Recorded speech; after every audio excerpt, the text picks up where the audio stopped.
Mga kapuso, malapit 1,000 kakasos ang pagpangbuli sa mga eskwelahan na record sa Western Visayas ang school year 2025-2026. Si John Sala may nagaratsada ang balita. Ginasiguro gid sang Iloy nga si Rovi Mi nga maistorya sini nga grade 3 student nga bata kada magpauli halin sa eskwelahan. Ilabi na nga nagadamo ang kaso sang bullying sa mga eskwelahan. Dapat gitagit na maginikana na mag-guide gid na kilala naman naton bata. Sa datos ng Department of Education sa nagligid nga school year, naglabot sa 966 ang kaso sang bullying sa mga bulutuan sa Western Visayas. Ining 966 kalabanan sina diri kung sa una pa blas ang gamay pakita sa una sundog-sundog.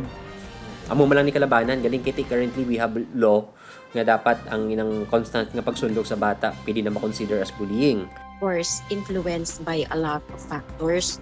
One is the home environment itself. Ano ba ang nangyayari doon?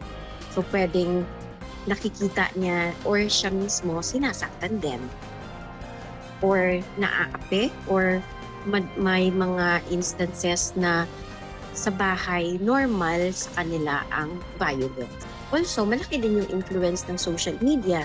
Importante ang rolyo sa mga guidance counselor sa paggiya sa mga estudyante. Apang sa Bugos nga rehiyon, 44 lang ang guidance counselor.